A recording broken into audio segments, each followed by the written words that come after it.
जब हम लोग अत्तहियात पढ़ते हैं तो उंगली कब उठाना चाहिए और कब गिराना चाहिए, और उंगली उठाई क्यों जाती है, यही चीज़ है जो मैं आज आपके सामने क्लियर करने जा रहा हूँ। हमारे बहुत सारे भाइयों और बहनों को पता ही नहीं होता है कि उंगली कब उठाना है और कब गिराना है और क्यों उठाई जाती है।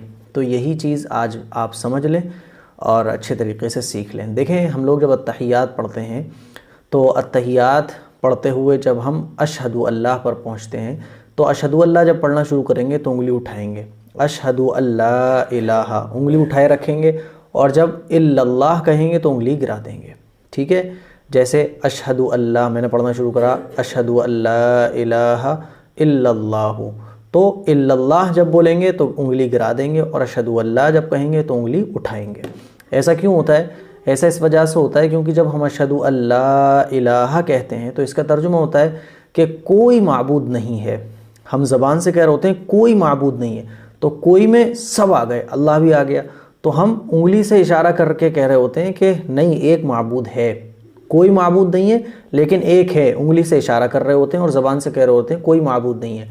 फिर जब हम कहते हैं इल्लल्लाह, ज़बान से कह रहे होते हैं कि एक माबूद है यानी अल्लाह है, फिर उंगली को गिरा लेते हैं। ठीक है ना, तो ये मतलब होता है, इसीलिए उंगली को उठाया जाता है।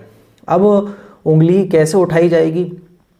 तो देखें, जब हम लोग बैठेंगे ना तो हाथ ऐसे करके रखते हैं और अत्तहियात पढ़ते चले जाते हैं, तो उंगली को जब उठाएंगे तो ऐसे हल्का बना लेंगे। ऐसे हल्का बनाने के बाद उंगली को उठा लेंगे, और उंगली उठाने के बाद फिर जब उंगली को गिरा लेंगे तो चाहें तो ऐसे ही हाथ रहने दें और चाहें तो ऐसे रख लें, दोनों तरह से सही है। बाज़ उलमा कहते हैं कि नहीं, हल्का बना रहे ये ज़्यादा बेहतर है।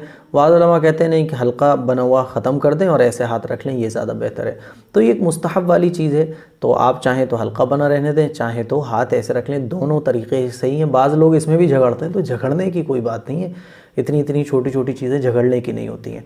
तो ये था अशहदु अल्लाह पर उंगली कब उठाना चाहिए और कब गिराना चाहिए और क्यों उठाई जाती है और उंगली किस टाइप से उठानी है। ठीक है, तो उम्मीद करता हूँ ये मसला आपको अच्छे से समझ आ गया होगा। इसको खूब शेयर करें, तमाम मुसलमानों तक पहुँचाएँ।